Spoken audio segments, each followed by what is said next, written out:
Fala galera, belezinha? Sejam todos muito bem-vindos e muito bem-vindas a mais esse vídeo do canal aqui do Ciência e Brisa. E se você está aqui chegando agora nesse canal e ainda não me conhece, meu nome é Rafael, eu sou professor do Departamento de Engenharia Mecânica da Universidade de Brasília e fundador desse canal do YouTube, um canal acadêmico, Ciência e Brisa, que além de divulgação de conteúdo científico, documentação de cursos, etc., tem esse viés filosófico, estilo podcast, em que eu aproveito esse espaço, que para mim é um espaço sagrado, no qual eu me sinto muito confortável para compartilhar reflexões com vocês, porque tenho sido muito bem acolhido também, né, pela comunidade do canal, para documentar assim pensamentos um pouco mais diversos, né, que transcendem assim esse repertório mais conteudista, né, desses cursos mais verticalizados de graduação, de pós-graduação que a gente está acostumado a lecionar. Então seja muito bem-vindo, muito bem-vinda aqui ao canal. O Ciência e Brisa ele é um projeto experimental que ele começou durante a pandemia e eu estou sempre experimentando com esse canal no sentido de tentar usar as funcionalidades que a gente tem aqui no YouTube para tentar divulgar uma mensagem, para tentar expandir certas visões de pensamento para tentar contribuir com o processo de formação e evolução e refinamento, né, de consciências que me assistem, né, usando um pouco esse papel, né, do qual eu tenho a honra de poder assumir, que é o do professor, para divulgar informação assim para quem quer que esteja aí me ouvindo. E aqui no canal a gente tem um grupo do Telegram, que é um grupo privado, e o link para a descrição do grupo você encontra aqui na descrição do vídeo mesmo, para você entrar, na verdade, no grupo, né? A inscrição no grupo. Lá você pode mandar áudio, você pode ter uma troca maior assim com pessoas da comunidade também comigo. A gente tem os membros apoiadores desse canal que contribuem aí financeiramente para a gente tentar usar esses recursos para investir no próprio canal, na sua expansão, no seu crescimento, né? E qualquer tipo de ajuda, seja uma inscrição, um like, um compartilhamento, falar do canal para alguém que você acha que possa se beneficiar desses conteúdos, é sempre muito bem-vindo. Então, dito isso, bora pro vídeo.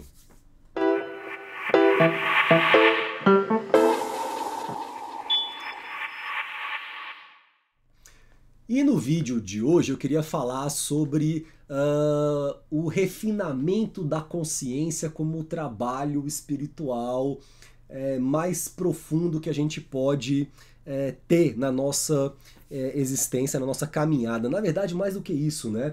Eu acredito que um dos motivos pelos quais a gente existe é para poder refinar a nossa consciência e para isso a gente tem que trabalhar. Eu estava observando assim a minha filha, né? Eu tô com um bebê de 1 ano e 6 meses. E quando você é pai de um bebê, você tem a oportunidade de experienciar de camarote uma consciência se refinando por meio da sua experiência com o mundo, né?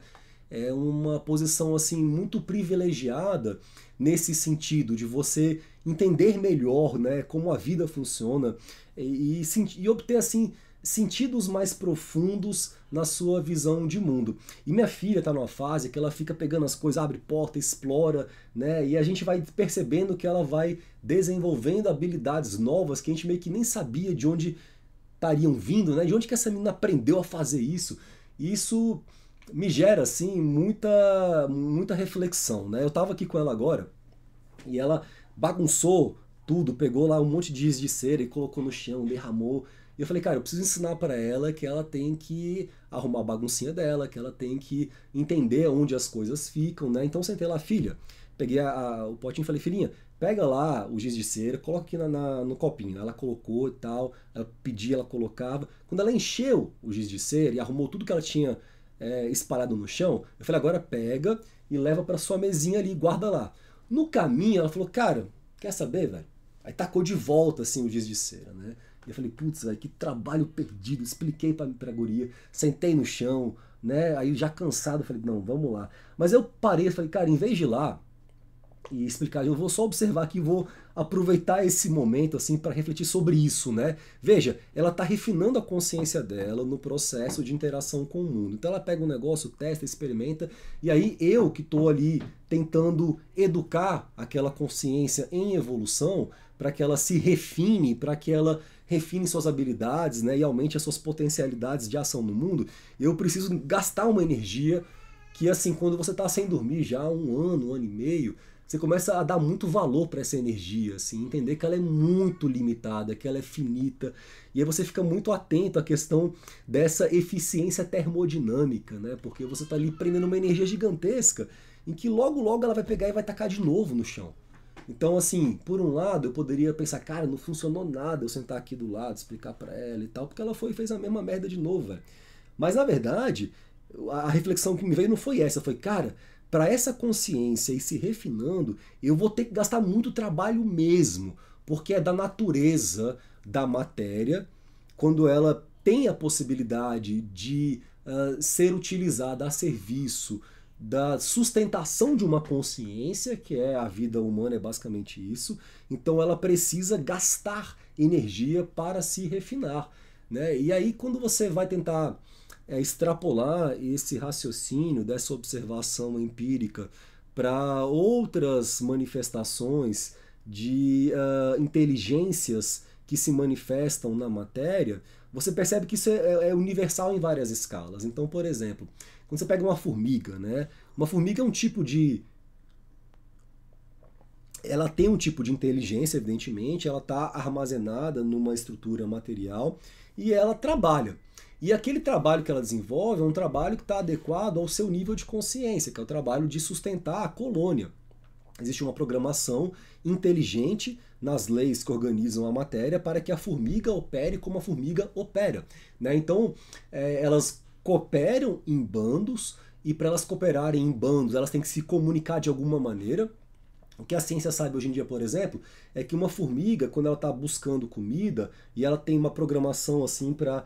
Tem sensores, né, inteligentes que farejam e que percebem, né, o que está acontecendo no seu arredor e conseguem identificar onde tem comida, elas vão também despejando feromônios por onde elas passam e marcando meio que um rastro. Olha, passei por aqui. Porque quando uma formiga chega e ela vai perceber no ambiente, e ela percebe que ela está num espaço em que tem feromônio, né? Ou seja, ela sabe que uma outra formiga passou por ali, ela tem mais chance de ficar naquele caminho. Então elas vão lançando esses feromônios, que é uma espécie de comunicação invisível entre as formigas, para que elas consigam se organizar num nível coletivo de inteligência maior do que o seu nível individual e aumentar as chances daquela espécie conseguir comida, porque para a colônia isso é benéfico, e aí isso deu um mecanismo assim muito eficiente que garanta que a formiga seja uma espécie muito adequada a existir na matéria e certamente muito longeva, né? Eu acho que assim é muito mais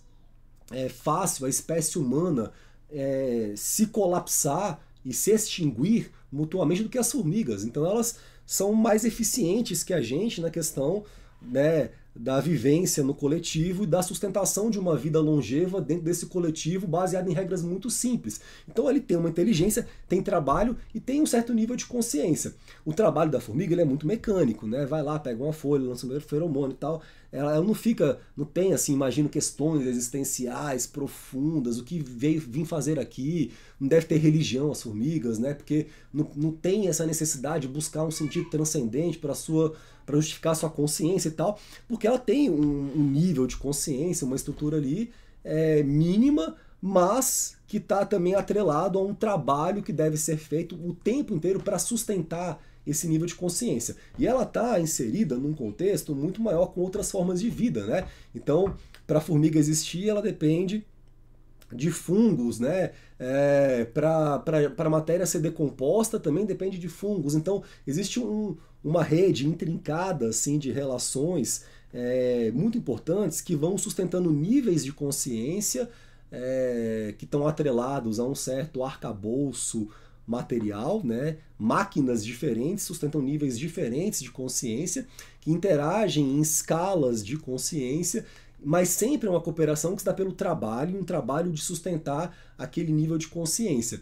E aí quando você pensa, por exemplo, na espécie humana, que ela é consciencialmente mais elaborada que a formiga, o trabalho que ela empreende ele é um trabalho muito mais amplo, diverso, as possibilidades de trabalhos, né, que a gente tem aqui na nossa espécie e quais vão estar mais atrelados à sustentação ou evolução da nossa consciência coletiva, essa é uma questão a ser, né, levada em consideração, porque é um nível de consciência muito mais complexo e que demanda uma manutenção muito mais elaborada. E que, na verdade, essa complexidade também, ela é uma espécie de calcanhar de Aquiles, porque é um ponto frágil quando a gente pensa nas questões do coletivo, né? Como eu falei, a nossa espécie tem muito mais chance de se extinguir do que outras, porque a gente faz guerra, a gente quer matar uns aos outros e tal.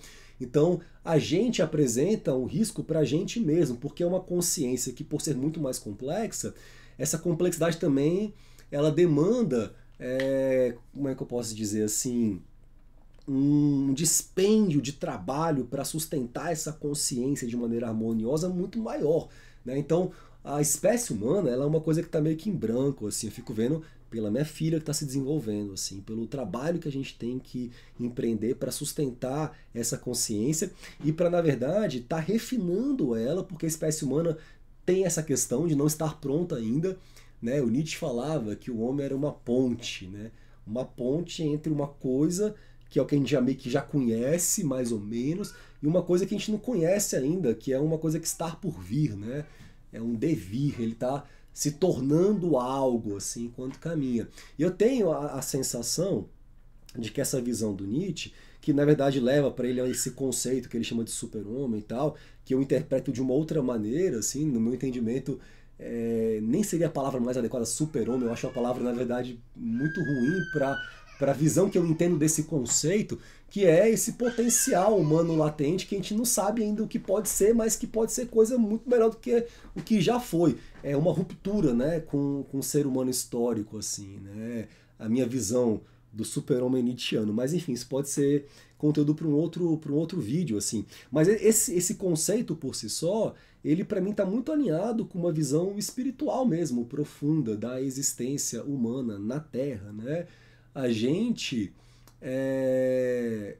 tem uma programação natural para querer perseverar no ser, né? Apesar das dificuldades, apesar dos conflitos, apesar dos desafios, existe uma programação na gente que se esforça em querer estar ali, né? Se esforça em encontrar uma narrativa, uma justificativa que consiga sustentar o nosso nível de consciência de uma maneira equilibrada, porque a gente entende, por mais que não consiga experienciar isso no dia a dia, o valor da vida, né?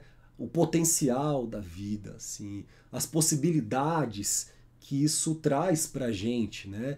E aí a gente tem que dar um jeito de meio que sustentar isso daí de uma maneira harmoniosa, porque a gente quer continuar existindo, né?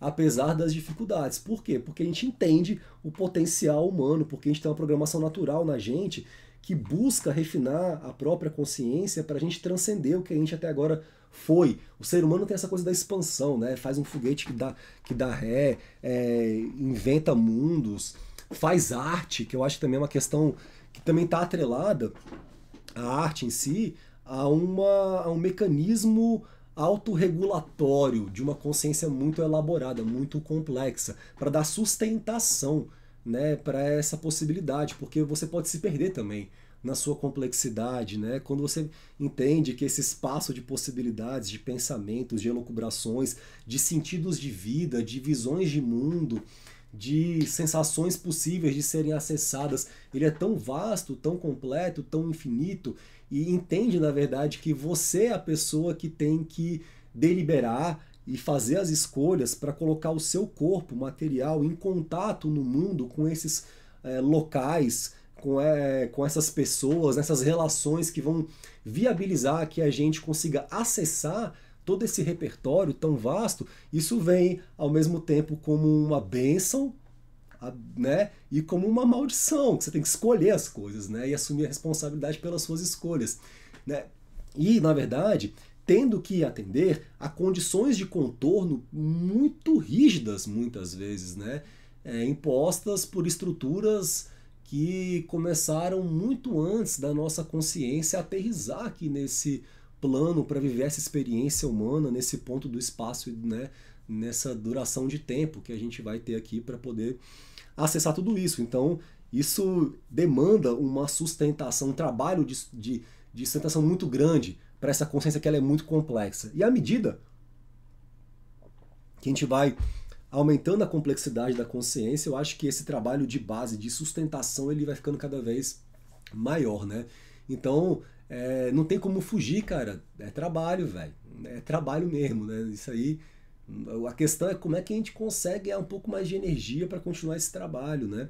E quando eu falo esse trabalho, eu sou trabalho profissional, eu sou trabalho, né, como um agente de uma família que tem uma função ali dentro também para estabilizar aquele núcleo, aquela instituição, aquela estrutura.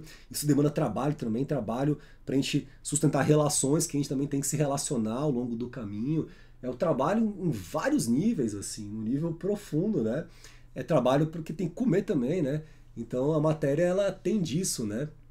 Ela ela demanda muito trabalho de manutenção, de sustentação, e a gente ainda tem essa questão, ter a consciência para refinar, para evoluir, né? Mas é o que eu acho que a gente veio fazer aqui, na verdade, assim, ó, que eu acho que a gente veio fazer nesse plano mesmo. A gente veio para cá para ter uma experiência humana encarnado nesse planeta, para uma inteligência que nos habita poder se expandir, poder evoluir, né, e poder contribuir com esse processo de evolução de outras inteligências distribuídas em outros corpos materiais também, né, porque somos seres relacionais, porque tem uma inteligência maior que definiu o que seria assim. Isso não tem nada a ver mais, né, com os nossos desejos, de como a gente gostaria que fosse. Eu acho que a gente tem que fazer um esforço sempre para ter uma leitura muito lúcida da realidade, assim, sabe? Essa lucidez que vem por uma tentativa de construção de uma narrativa que não exclua dados da experiência, né? Qualquer tentativa que exclua dados, assim, ela é mais uma fuga do que uma leitura lúcida da realidade mesmo, né? Então, galera, tem que trabalhar, velho. E é isso. Espero que ano que vem a gente consiga produzir muito conteúdo ainda para esse canal, gravar muitas viagens, elucubrações, brisas, reflexões, né, cursos, aulas. Eu tô meio que cheio de projeto assim, acadêmico também legal, interessante, que eu queria também usar esse espaço aqui no próximo ano para poder compartilhar, divulgar, né, trocar com vocês. Agradeço, né, a companhia virtual aqui ao longo de mais um ano do Ciência e Brisa, mais um ano de canal, e ajude o canal a chegar para mais pessoas. Gratidão, feliz ano novo e até o próximo vídeo em 2025. É nóis!